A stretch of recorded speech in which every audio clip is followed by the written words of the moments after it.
هنعمل النهاردة صينية رقاق. زي ما احنا شايفين المكونات بتاعتنا بسيطة جدا. احنا عصرنا اللحمة قبل كده في فيديو فات، ومعانا الرقاق. انا على فكرة بستعمل الرقاق الطري، ما بستعملش الرقاق الناشف لانه بيديلي نتيجة كويسة. وطبعا معانا المادة الدهنية ومعانا الشوربة بتاعتنا اللي هنسقي بيها الرقاق. يلا بينا نشوف خطواتنا ونبدأ. بسم الله بسم الله. اول حاجة هنجيب الرقاق زي ما احنا شايفين، هو رقاق طري اهو. انا بحب استعمله بصراحة في صينية الرقاق، بيديني نتيجة كويسة. هفرده كده على الرخامة بتاعتي. هجيب الصينية اللي انا هعمل فيها اهو، احطها كده الزيادات بتاعة الرقاق اهو. معايا انا طبعا الزيادات دي مش هرميها، انا هحطها في صينية الرقاق اهي. بقى معايا بالشكل ده. بصوا اهي. حتى لما تحطيها في الصينيه ما تتعبكيش، تتحط معاكي بكل سهوله اهو زي ما انتم شايفين. اتحطت معايا بكل سهوله لانها خدت شكل ومقاس الصينيه.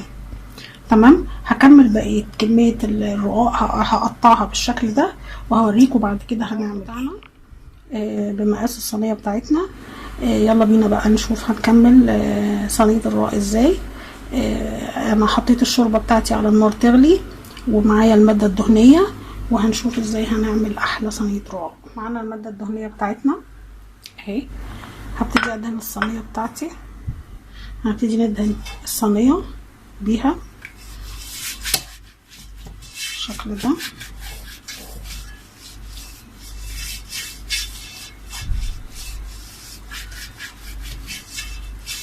اتاكد ان هي اتدهنت كويس اهو. وهروح انا بالرقاق على النار احطه في الشوربه واوريكم ازاي هنفرده في الصينيه. زي ما انتم شايفين حطيت الرقاق بس نزلته لان هو رقاق طري، مش محتاج شوربه كتير عشان يطرى، لان هو طري فعلا. حطيته بس نزلته في الماء في الشوربه وطلعته على طول، وهحطه في الصينيه بتاعتي. هنزل بيه بقى في الصينيه اهو. انا عامله 2 اهو بالشكل ده. هفردها، افتحها معايا اهو.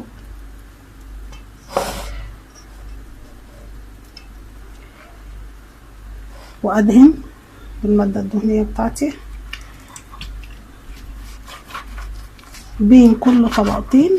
ندهن ماده دهنيه، ناخد طبقتين تانيين من الرقاق وننزل بيهم اهو.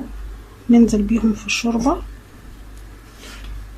او هاخد واحده المره دي عشان انا بعمل الصينيه 3 و3 اهي. هنزل بواحده اهي معايا زي ما انتم شايفين. هحطها في الشوربه اهو، واطلع بيها على طول، لان هو زي ما قلنا هو طري، مش محتاج انه يتحط في الشوربه كتير اهو. وهنزل بيه الصينيه بتاعتنا اهو. هفردها، بيبقى طري معايا وما بيتقطعش وما بيتكسرش. دي فايده الرقاق الطري في كده.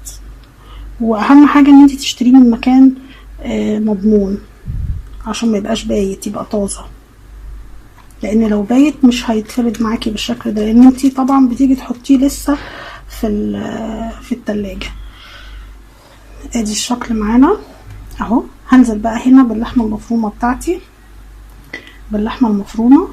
ونكمل بقيه صينيه الرقاق. نزلنا اهو باللحمه المفرومه بتاعتنا في الصينيه اهو. افردها بقى بالشكل ده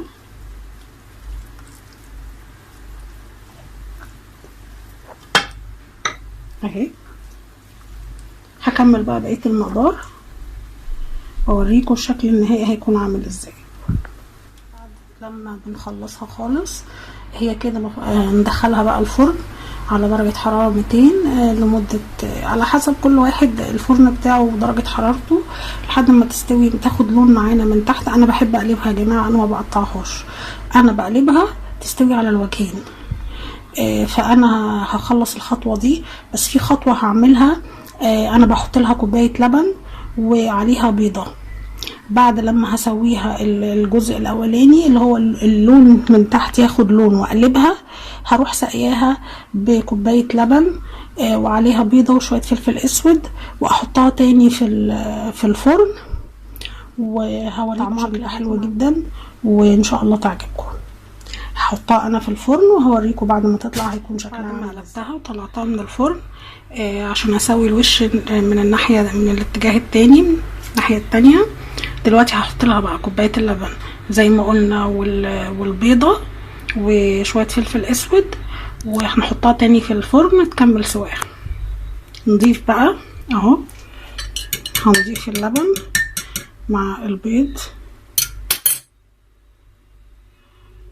عليها عادي زي ما بتضيفيه على الجلاش اهو بالشكل ده اهي. بسقيها بيه